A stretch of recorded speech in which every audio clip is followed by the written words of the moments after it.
Hello दोस्तों, नमस्कार दोस्तों, स्वागत है आप सभी का online data for study YouTube channel पर। इस वीडियो में हम बात कर रहे हैं कई बड़ी और लेटेस्ट अपडेट के बारे में जो कि संबंधित है शिक्षा सेवा चयन आयोग के सचिव के बारे में। शिक्षा सेवा चयन आयोग के सचिव ने आते ही कर दी घोषणा के बारे में, यूपी टीजीटी पीजीटी 2022 की भर्ती की एग्जाम डेट को लेकर, और साथ ही साथ अगर बात की जाए 45,000 नई प्राथमिक शिक्षक भर्ती विज्ञापन को लेकर बिग न्यूज़ कवर करेंगे।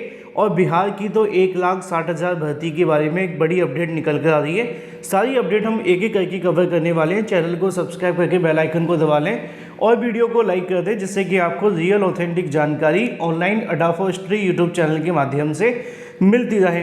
तो चलिए सीधे बात करते हैं शिक्षा सेवा चयन आयोग की, यानी कि नए शिक्षा सेवा चयन आयोग की।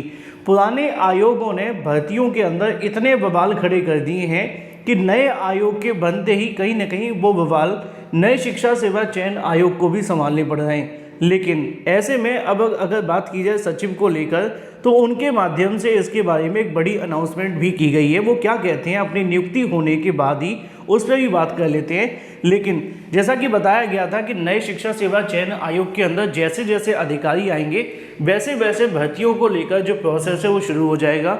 चाहे वो यूपी की टीजीटी पीजीटी 2022 की भर्ती की परीक्षा करवाना हो, असिस्टेंट प्रोफेसर भर्ती 2022 की परीक्षा कराना हो, या पुरानी भर्तियां जो लंबित हैं और नई भर्तियां जो इनके विज्ञापन निकालने हैं, उन सभी से संबंधित नई शिक्षा सेवा चयन आयोग ने जब उनके पास अधिकारी नहीं थे उससे पहले ही काम शुरू कर दिया था, जिसमें उन्होंने बताया था कि वो लगातार पुरानी भर्तियों को लेकर काम कर रहे हैं और इन भर्तियों को जल्द से जल्द पूरा करने की कोशिश भी है। लेकिन अब अगर बात की जाए शिक्षा सेवा चयन आयोग के सचिव के बारे में, क्योंकि हाल ही में आपने देखा था कि यहाँ पे नए शिक्षा सेवा चयन आयोग के अंदर एक सचिव जो सचिव के पद पे नियुक्ति देखने के लिए मिली थी। अगर आपने नहीं देखा तो बता दूं, मनोज कुमार सर की यहाँ पे नियुक्ति की गई थी, जो पहले शायद बदायूं के डीएम रह चुके हैं ना। वहाँ से कहीं ना कहीं इनकी जो नियुक्ति है वो नए शिक्षा सेवा चयन आयोग के अंदर सचिव के पद पे की गई थी। अब सचिव का पद बहुत महत्वपूर्ण होता है।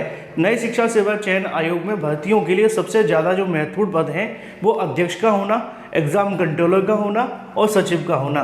अब सचिव का एक पॉजिटिव रवैया होना बहुत महत्वपूर्ण है, क्योंकि पुराने भर्ती आयोगों पर अभ्यर्थियों को भरोसा ही नहीं रहा है कि वो सही तरीके से भर्ती कराएंगे। क्योंकि कोई भी भर्ती उठा कर देख लो, पेपर लीक हो जाता है, परीक्षा रद्द हो जाती है और भी बहुत सारी चीज़ें देखने के लिए मिलती हैं। धांधली भ्रष्टाचार के आरोप लगते हैं। और इसी को लेकर अगर बात की जाए, उत्तर प्रदेश शिक्षा सेवा चयन आयोग के नवनियुक्त सचिव मनोज कुमार ने कार्यभार संभालते ही कर्मचारियों को और अधिकारियों को हिदायत दी है कि भर्तियों को लेकर पारदर्शिता का काम से कोई भी समझौता नहीं किया जाएगा। अगर किसी को दिक्कत है तो वह आयोग छोड़ करके जा सकता है। सचिव का ये आने वाला पॉजिटिव वे निश्चित तौर पर भर्तियों के लिए कुछ शुभ संकेत देता है।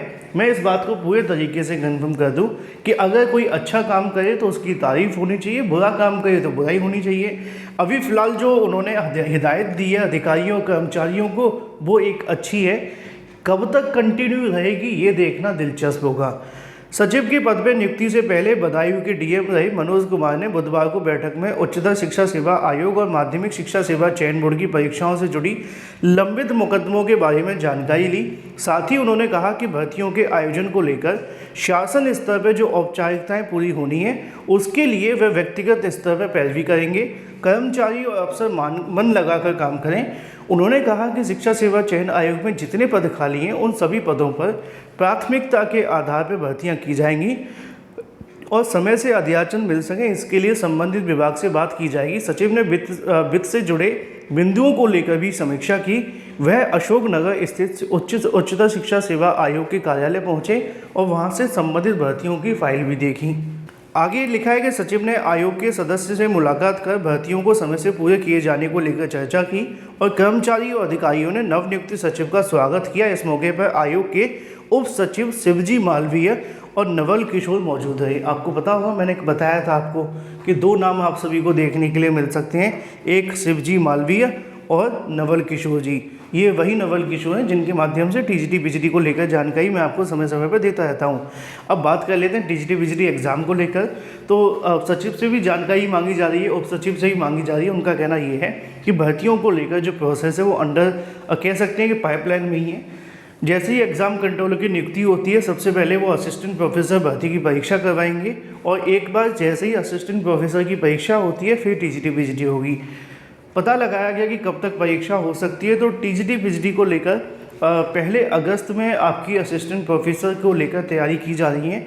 अगर समय लगता है तो सितंबर में भी जा सकती है, क्योंकि जुलाई तो निकल गया, आपने देखा है अभी तक कुछ हुआ नहीं है ना। अब एग्ज़ाम कंट्रोलर अगर अगस्त में आते हैं मिडिल में 15-16 के बाद, तब जा कर के कहीं परीक्षा हो पाएगी ना।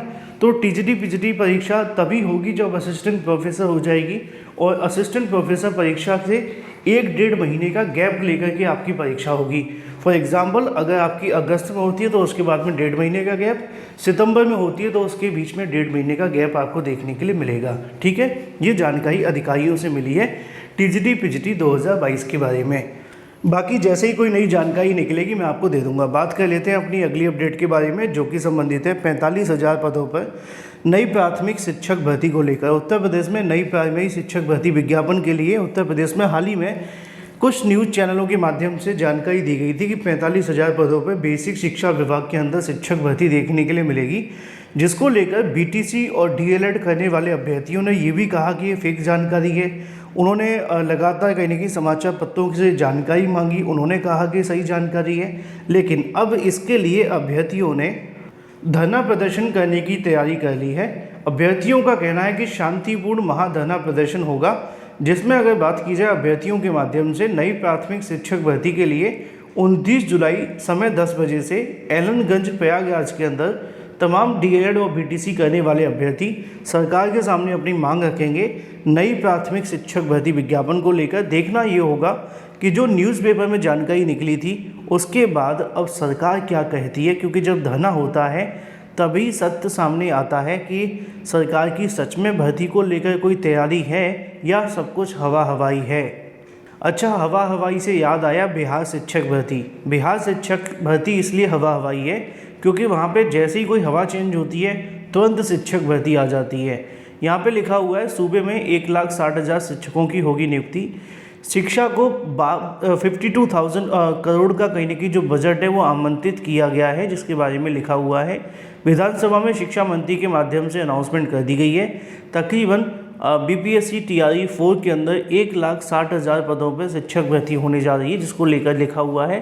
बिहार में अब चुनाव भी होने आप जानते हैं, और चुनाव से पहले एक बार फिर से बड़ी शिक्षक भर्ती का विज्ञापन निकालने की तैयारी की जा रही है। सब कुछ सही रहा तो जल्द ही इसका विज्ञापन आप सभी को सितंबर अक्टूबर तक संभावित तौर पर आ सकता है। Thank you for watching this video.